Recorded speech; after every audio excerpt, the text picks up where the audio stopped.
From the beautiful Finger Lakes region of upstate New York, this is the Dental Lighthouse Podcast. We take questions from anyone in the dental profession and discuss what it takes to win not only in dentistry, but in life. Business, leadership, relationships, parenting, health and wellness, money management, nothing is off limits on the Dental Lighthouse Podcast. I'm Jason Tanoory, your host, and have over 20 years of experience to pull from.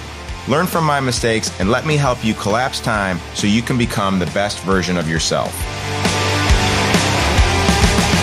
Yo, welcome back. Dr. Jason here at Dental Lighthouse Podcast. Really excited for my guest today. Don't tell anybody, but she's my favorite office manager. As you guys know, we have a fairly large organization, and one of our offices is a little bit bigger than the rest of them. It's our flagship office, our Canandaigua office. And on the show today, we have the office manager for our Canandaigua office, Miss Megan Conley. Megan, how are you doing? I'm good. How are you? I am really good, better than I deserve.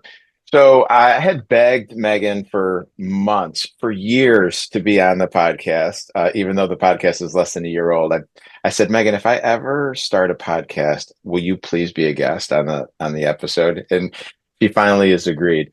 But the reason I wanted Megan to be on the podcast is I have so many coaching calls that are focused around the office manager, and the doctor is either struggling to train up the office manager or questioning if the right person is in the office manager's seat and everything in between.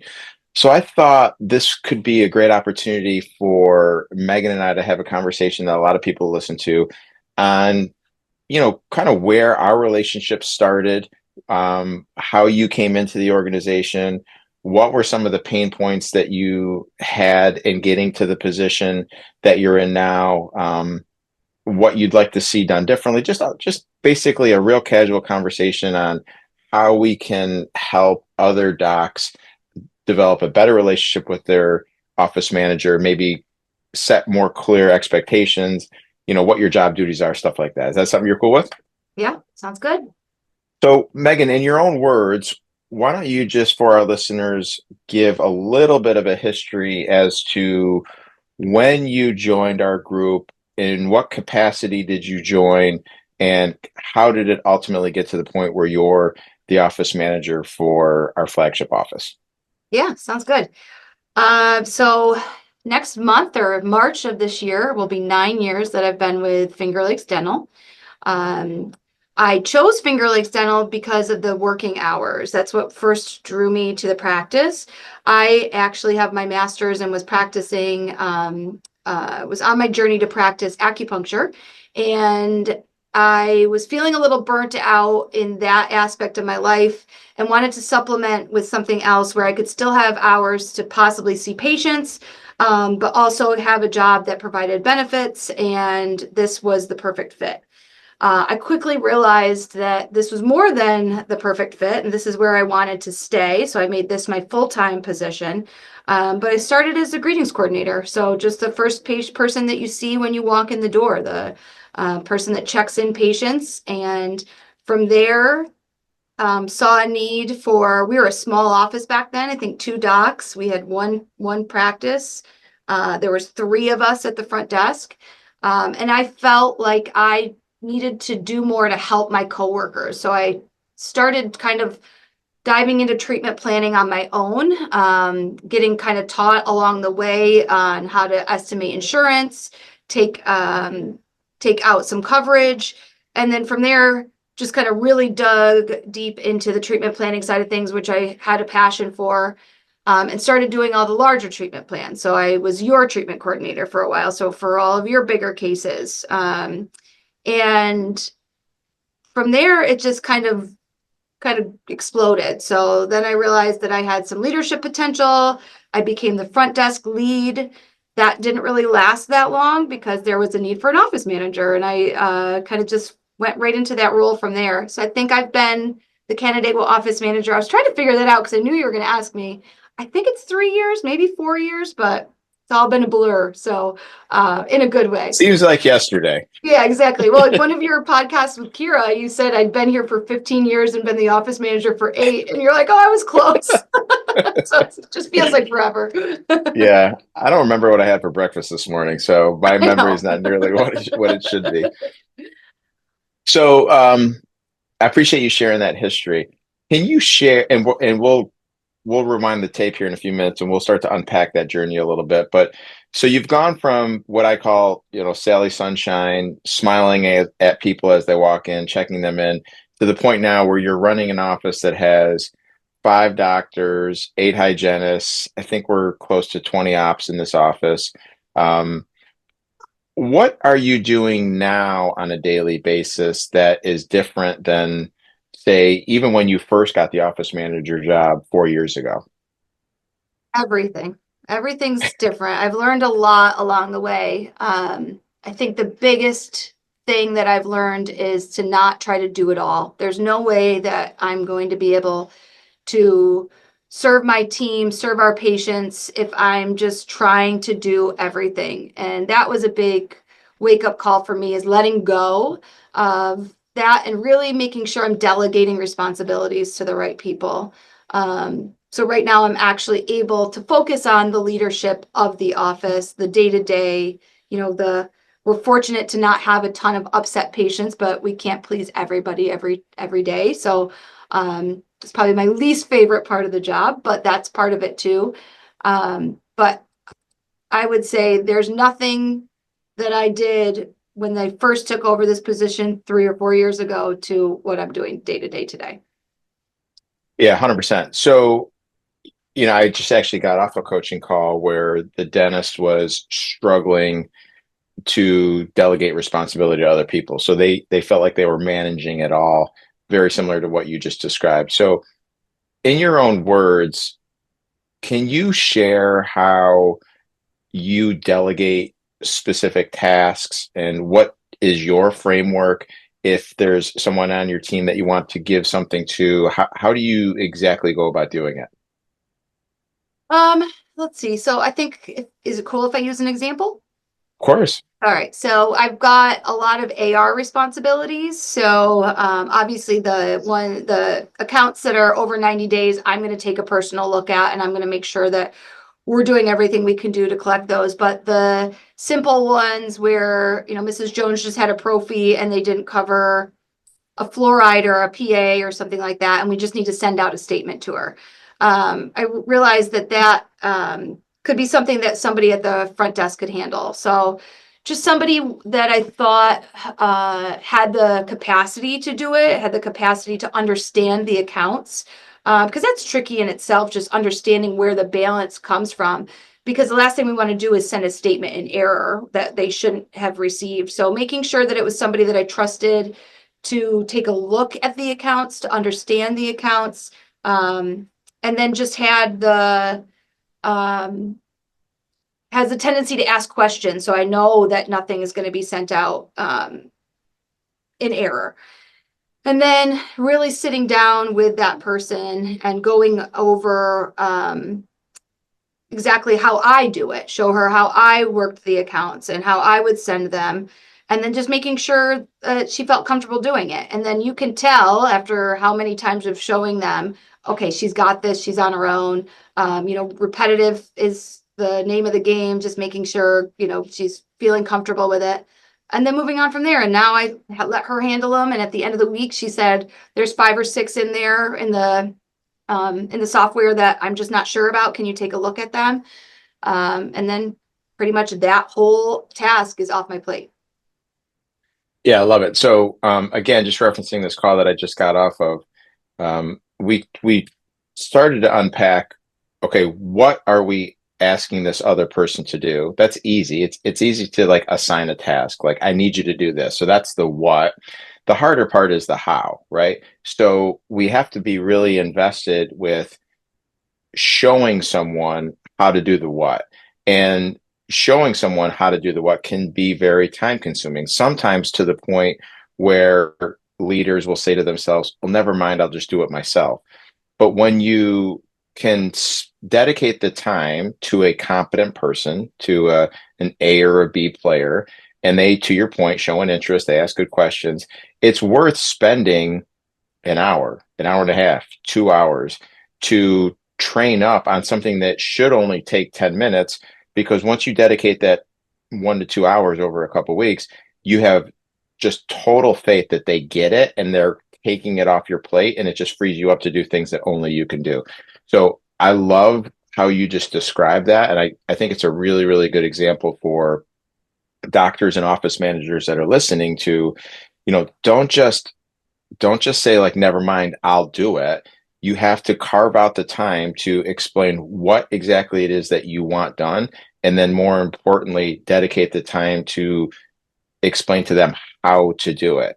And if you have the right people on your team, they can take over that task and they could do it at least the same level that you were doing it, ideally higher. And then it frees you up to do things that you only you can do. So I think that was a really, really good example. Megan, walk us through, because again, our office is big, and there's a lot of offices that I coach that are not maybe not our size, but are getting to the size where they have team leads. Maybe there's 3 or 4 hygienists with a lead hygienist. Maybe there's 6 or 7 assistants with a lead assistant. What is your relationship? What is the dynamics between you and team leads? Well, I mean, they're the they're the second layer of glue, right? That holds the office together. And so I really rely on them to make sure I'm getting relevant information. I'm being informed of anything I need to be informed of. But ultimately, hopefully I've done a good job and we've done a good job at setting the ground rule of like, don't come to me with problems without a solution. And also like, just handle some things. Like, I don't need to be there for you all the time. I want to be the person that you go to when you are just stuck. I don't want to be the person that you go to that's like, there's no toilet paper in the bathroom. You know what I mean? Like, okay, we've got everybody, we've got systems in place for all of that. Like, bring me the problem so that we can come up with some solutions together. Even better if you bring me some solutions with the problems and just want to run it by me. But ultimately, I want to give the leads of the teams below me autonomy to just roll with it. Just trust in yourself, do the right thing, build up your team the same way that I build you up. And I think, especially in Canandaigua, we have a huge crew. On any given day, there's about 45 to 50 employees in the building. That's too much for one person to handle. So we've got to make sure that we've got teams going and they've got appropriate leads to bring their concerns to. Hopefully those leads can squash their concerns, come up with solutions with them right in the moment and not need me. But know that I'm there for those leads when they have a situation that they just can't quite tackle on their own. Yeah, I agree. In theory, that makes a lot of sense, but I've seen you actually live that out, and it's really cool to see, especially the part about, don't just come to me with problems, come to me with solutions to those problems. The old story is, if problems were actually monkeys and everyone comes into your office with their own monkey or their own problem, instead of um, coming up with a solution to that problem, they basically just take the monkey off their back and then they leave it in your office. And then by the end of the day, you have a room full of monkeys, right? So it's the concept of, yeah, I want to hear your problem, but more importantly, I want to hear either how you solved it or your proposal to solve it. Do you feel like your relationship with leads has always been that way, or did you have to craft that and kind of manage expectations of the team leads to get to that point? Oh, absolutely. You have to manage expectations and work on that relationship, just like any relationship with anyone. It's not just going to happen overnight. So if lead by our core values, lead by the servant leadership principles that we preach in FLDC, like that's all part of, how we lead our teams, but ultimately how you grow close with your leads too, where even, I had a hard time delegating things, period. And now I'm just like, okay, this is a really great job for Leah to do. And Leah can take that off my plate and she's probably better at it anyways. So, Right. but just identifying, but yeah, I mean, you grow, I think you grow together as leaders, and just know strengths and weaknesses. And, I know that Leah hates doing morning meetings. She hates any type of public speaking. So when I'm not going to be here and I need Leah to run my morning meeting, we have a channel on Slack and I'm literally like, wait for applause, like, or really get the team going here, just kind of giving her cues so that she can have the smoothest day, because everybody can everybody can see when you're not, so I need her to stay calm, cool, and collected so that the team stays calm, cool, and collected. Yeah, that's a great point. Um, you bring up morning meetings. This is a topic that some people are super passionate about, feeling that it's so important. Some people completely skip it because they think it's a waste of time. Um, I've dentists all over the country that are all over the map when it comes to morning meetings. So, can you walk us through your morning meeting, or what your agenda typically is? Little nuances that may separate you from the office down the street when it comes to morning meeting, and most importantly, like, do you value that time? Do you feel like it's necessary, or do you feel like you're just doing morning meeting because I told you to do morning meeting? Yeah, absolutely. We can unpack it a little bit. It's funny though, because, when I come on for my second podcast, in 6 months, I may have a different answer because I tend to ebb and flow with this all the time. Like, I'll just be like, I'm done with morning meeting. I don't think that this is bringing any value. And then I'll just change it up a little bit. This month alone, I've just been like, I'll stare at the team, and we meet at 6:52, right? So the interactions from the team aren't always like, go get them that early in the morning. Um, but just like, what do you guys want to see? What's going to get you jazzed up for the day? I loved when we were a smaller practice and we had 2 docs and 4 hygienists. We would go through each patient or each new patient and do a little bio about them and why they're coming here and who referred them, and some opportunities that we might have for same day treatment. With a practice our size, when we're seeing 160 appointments a day, you can't go through every single appointment and morning meeting in the 7 minutes that we've allocated to spend together as a team, but we can hit on really important things. So that's where I've kind of brought morning meeting right now currently for Canandaigua. Is that, let's go over some little hiccups that we had the day before. Like, how can we improve on this, or what didn't go great about yesterday that we can easily change for today? Then some housekeeping things. Just you send out a weekly message and it's got some really important things on it. So just to make sure everybody saw that message and the message is getting resonated down to the team multiple times throughout the week, because Mary might not be in morning meeting on Monday, but she'll be there on Tuesday.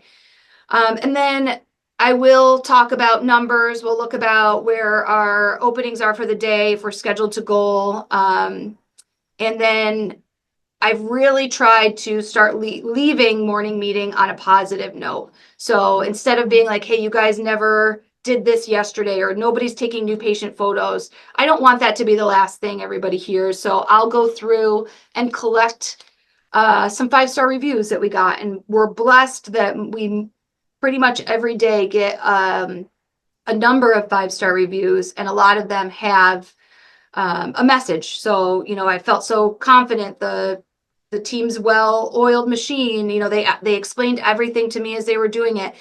That's how I want to end the morning meeting, just so that it's, just like a go team, let's go for the day. I think it is important to utilize that time, especially in this office. That's the one time that we have that we're all in the same room for the day. So it is important to me.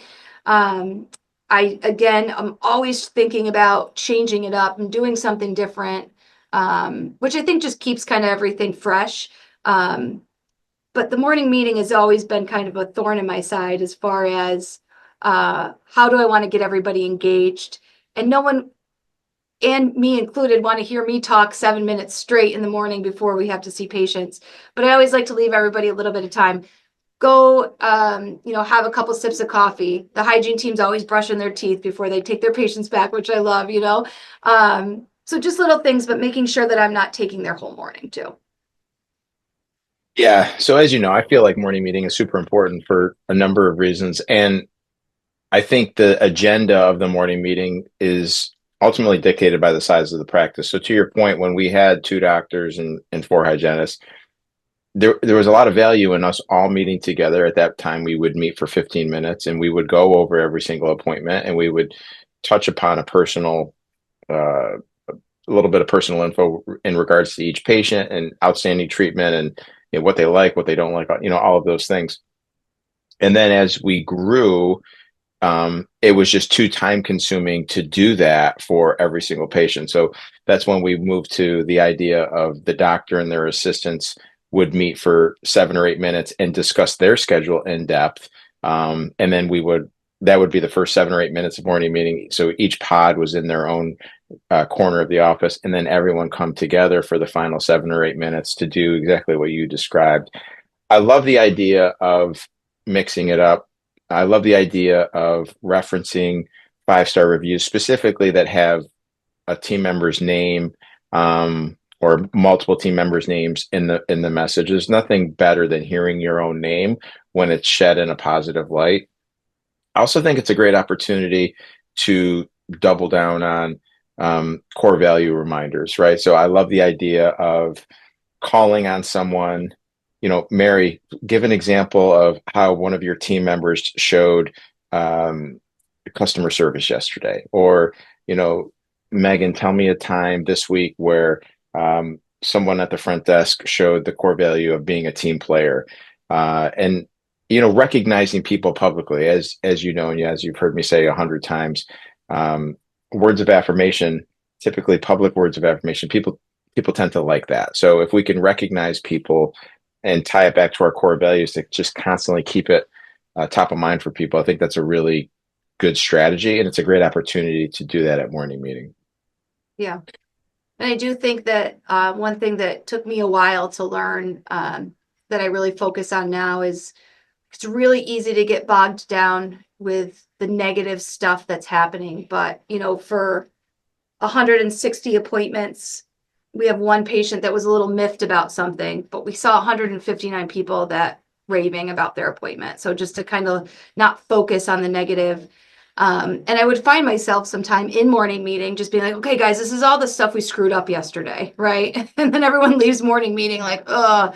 And I just had to have a reminder that was like, morning meetings seem a little negative. And I was, at first I'm like, oh, well, you try to run a morning meeting, and then it's like, I'm going to make them run morning meeting. And then I was like, what am I doing? Just throw out some reviews, and like, that's one thing that I was forgetting to do is tell everybody how great we did. So even I need reminders every once in a while of like, stop being stuck in the negative, Yeah, so true, right? So it's like when you're hanging out with Dennis at a bar, having a few drinks, and somebody's like, "Well, none of my crowns fail, or none of my fillings fail, or no, I've never had anything actually fail." My response to that is, "Well, you're just not doing enough of it then, right? If I was only doing like 1 or 2 crowns a month, then I wouldn't have any failures either." But when you're seeing 160 patients every day, it's literally impossible to have each one of those appointments be perfect. I think where the real value comes in is those 3 or 4 or 5 appointments that didn't go perfect. Are you sweeping them under the rug and just being like, well, it is what it is? Or are you trying to do an autopsy on those situations and learn from them? And I think we're really, really good at that, where, we can own the fact that the handoff was poor and the patient got upset, or there was an estimate for a copay that was obviously incorrect and our fault. It's one thing to chalk it up to say, well, we saw 160 patients, we're going to get it wrong a couple times. Agreed. But it's going to the next level and say, okay, what can we learn from that? Like how can we become better? So in my opinion, you either win or you learn. And I think it's super important to look at those situations and be like, what can we learn from this? But I love that mindset. And I love how you've taken maybe a history of negative connotation at morning meeting and turned it into a positive. I wasn't planning on talking about this, but you had just brought it up, and it kind of sparked my mind. You and I have had some conversations in the past about how sometimes you struggled with the servant leadership principle of patience, of maybe impulse control. And again, I had conversations with you because I saw how much potential you had as a leader. And I felt like I wasn't doing my job if I didn't make you aware of this and help coach you up to get you through to the other side. Can you share, because this is an issue for everybody, myself included. Um, can you share how much you didn't like me when I would bring this up? And then hopefully share, now that you're clearly on the other side of that. Again, none of us are perfect, but you're clearly on the other side of that, how it's helped you in your day-to-day interactions. Yeah, absolutely. And I didn't hate you for it. I appreciated it. Yeah. Well, Um, you hated me for a little bit. yeah, for a little bit maybe. I just hate like because it was never like to be mean, right? It's just I'm passionate about everything, and a lot of times with I was busy, so I was like annoyed that somebody took me that way. It's just like do your dang job right to begin with, and we wouldn't have had to talk. But I started to see it would be the things that would keep me up at night would be like I had that impulsive response to somebody and I could tell I hurt their feelings, or I could tell that I'd go home and I would think about how I could have done it differently. And that would be, I'd wake up at 3 a.m. and that would be all I was thinking about. And I'm like, I got to figure out a way to get better sleep here. So I started listening Right. to you. And Perfect. I felt better about myself, about how I handled the situation. I felt more confident. I felt like I was really impacting. My message was going over smoother, yes, but was really sinking into that person because they weren't being defensive, or I wasn't being as defensive, just pausing in the gap and realizing, like really analyzing a what's the reaction that I should have? Why did I react the other way? And what's really going to help the situation? And reacting poorly, saying the wrong thing, like doesn't help. It just adds more to it. Then the next day I'm coming and I'm like, hey, Mary, I'm really sorry that I kind of jumped down your throat when you didn't see that patient on time. I should have came at it as a help me understand why we're so behind and what can I do to help you. And man, once I changed that, the response that I was getting from the team, thank you for not being, not thank you for not being upset with me, but just like, I really appreciate that you checked on me. This is where, they just start telling you everything that went wrong, where it's not even like I'm picking apart the appointment. I was able to sit back and listen and get everything I needed. Yes, so well said. One of my coaches that I use for mentorship, he has a classic line in terms of how we communicate to people. And even though, like the situation you just described, say a hygienist is running late, and you're right, that if they would have done it this way, they would run on time, or whatever the situation is. My coach always says to me, when you're going to go into a conversation, do you need to be right or do you need to be effective? And my goal is obviously be effective. So if I'm going to try to be effective, just like you unpacked, then you have to go into those interactions under control, patient, from a position of empathy and curiosity. And how can I help this person? And again, to your very eloquently put point, when you do that, it seems like all the barriers are removed and all the like tension is gone, and it's just people helping people. And I love the fact that you've gotten to that point, and I love how the team has like rallied around you because of it. Yeah. And I think also too, is I was honest with the team, like, hey, like, this is my weak point. This is what I want to be better at. So like every once in a while they would be like, I don't think you want to react like that. People holding me accountable, which it goes both ways. Like we're not, and you asked the same of me, like we're not any better. Like we're not people that can't be approached, and also peer-to-peer accountability on things. Like, so I think just being open with things that you're working on, and just asking people to help hold you accountable is huge. No doubt, no doubt. Well, Megan, I know you got a busy office to run, so I don't want to take up any more of your time. I am utterly amazed that no one has jumped into the office while we've been on this recording. You I've got have the sign on the door? big signs on the door. I have like, my door is always open except for right now. Do not disturb. And then I put a sticky note over it and I was like, I really mean this right now. then I have the front desk telling anybody to get away. So I'll let you get back to the controlled chaos Okay. that is running that office. But Yeah. I just wanted to say how grateful I am that you're in that particular seat. You're doing an amazing job. And more importantly, grateful that you agreed to come on and share some wisdom with, I know, up and coming office managers and even young doctors that are trying to figure it out, how to figure out the relationship with their office manager. And I think this conversation can go a long way to helping them get to where they want to go. So thank you so much for coming on the show. Absolutely. Thanks, Jason. Ladies and gentlemen, Miss Megan Conley. Thank you. That wraps up another episode of the Dental Lighthouse podcast. You have a choice today. Choose to be a lighthouse. Lighthouses are powerful and steadfast. They are beacons of light for others to reference when life gets turbulent. Go out into the world today and become a lighthouse for someone. Give more than you get. True joy comes from serving others. Start today. I'm Jason Tanoory, your host. Thank you for listening to the Dental Lighthouse podcast. For more information, podcast show notes, or links to anything that we have discussed today, please check out our website, thedentallighthouse.com. We would love to hear from you. If you would like to get on the show, please email us at podcast@thedentallighthouse.com.